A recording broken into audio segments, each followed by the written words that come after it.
रजनी को बचपन से ही पेंटिंग का बहुत शौक था।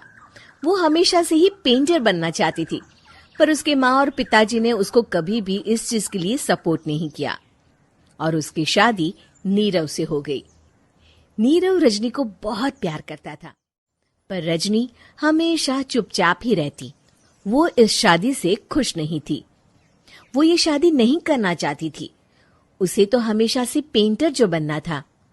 अपने इस सपने को वो नहीं पूरा कर पाई, इसलिए वो हमेशा उदास रहती थी। रजनी, बहुत ही बढ़िया फिल्म लगी है, कल देखने चले? नहीं जी, कल मुझे बहुत काम है, मैं नहीं जा पाऊंगी। अच्छा तो कोई बात नहीं, संडे को चलते हैं। देखिए, मुझे फिल्म देखना पसंद नहीं है। आपको जाना है तो चले जाइए। नीरव को मना करके रजनी बैग को खोलकर उसमें बंद पड़े ब्रश और कलर्स को देखकर रोने लगती है। रजनी, चलो ना कहीं बाहर खाने चलते हैं, कुछ तुम्हारी पसंद का। जी, मुझे नहीं जाना, मेरी तबीयत ठीक नहीं है। रजनी वहां से चली जाती है। नीरव को समझ नहीं आता कि रजनी उससे इतना दूर क्यों रहती है। वो जब भी उसके साथ वक्त बिताना चाहता है, रजनी कोई ना कोई बहाना बना देती है। एक दिन घर पर कोई नहीं था। रजनी घर का सारा काम जल्दी से खत्म कर लेती है। घर पर अकेले होने के कारण वो सोचती है कि वो आज पेंटिंग करेगी। वो अपने कमरे में जाकर पेंट ब्रशेस और कलर्स निकालकर जैसे ही कलर मिक्स कर रही होती है कि दरवाजे पर बेल बज जाती है। अब कौन आ गया इस वक्त? इतनी मुश्किल से तो मुझे पेंट करने का मौका मिला है। रजनी दरवाजा खोलती है तो उसकी सास अपनी सहेलियों के साथ खड़ी होती है और सब घर के अंदर आ जाते हैं। अरे बहू, सबको शरबत बनाकर पिला दे, बाहर तो बड़ी गर्मी है। उफ। जी। रजनी पेंट ना कर पाने से उदास हो जाती है। उसे गुस्सा भी आ रहा होता है कि उसने इस शादी के लिए हाँ क्यों कह दी। वो रसोई में जा रही होती है कि उसकी सास उसे रोकती है।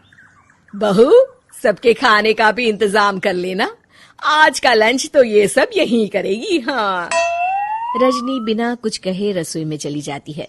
सबके लिए खाना बनाती है। सब खाना खाते हैं और रजनी घड़ी देखती है कि ये सब कब जाएंगे ताकि वो अपनी पेंटिंग कर सके। जब शाम होती है तब सब चले जाते हैं अपने घर।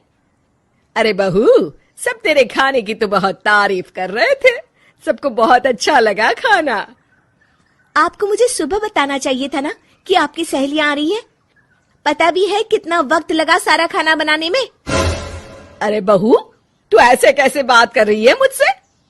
तो और कैसे बात करूं? मैं इस घर की कोई नौकरानी नहीं हूं कि इतना काम करूंगी। रजनी अपने कमरे में जाकर दरवाजा बंद कर लेती है। शाम को जब नीरव आता है तो उसकी माँ उसे पूरी घटना के बारे में बताती है। क्या रजनी ने आपसे इस तरह बात की माँ? हाँ, और पता नहीं उसे क्या हो गया है, शाम से बाहर भी नहीं आई है। मैंने तो कई बार आवाज दी, खाना भी नहीं खाया उसने। तू ही बात करके देख ले बेटा। नीरव अपने कमरे का दरवाजा खटखटाता है। रजनी, दरवाजा खोलो, मैं हूं। रजनी दरवाजा खोलती है और फिर वापस जाकर अपने बिस्तर पर लेट जाती है।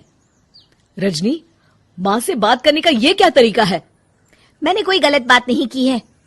अरे तुम क्यों ऐसे बर्ताव कर रही हो सबके साथ? क्या तुम इस शादी से खुश नहीं हो? रजनी कुछ नहीं बोलती। अरे बताओ मुझे रजनी, क्या ये शादी तुम्हारी मर्जी के खिलाफ हुई है?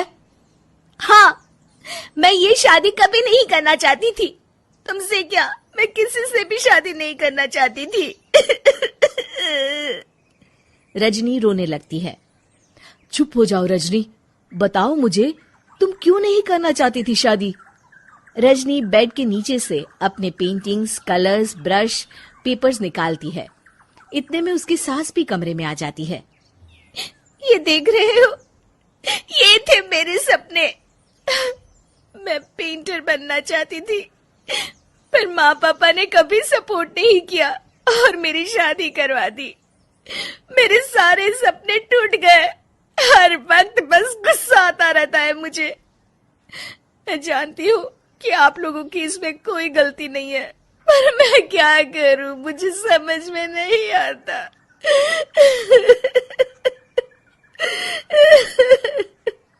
रजनी फूट फूट कर रोने लगती है। मुझे माफ कर दीजिए, आप दोनों के साथ मैं बहुत बुरा बर्ताव कर रही हूँ।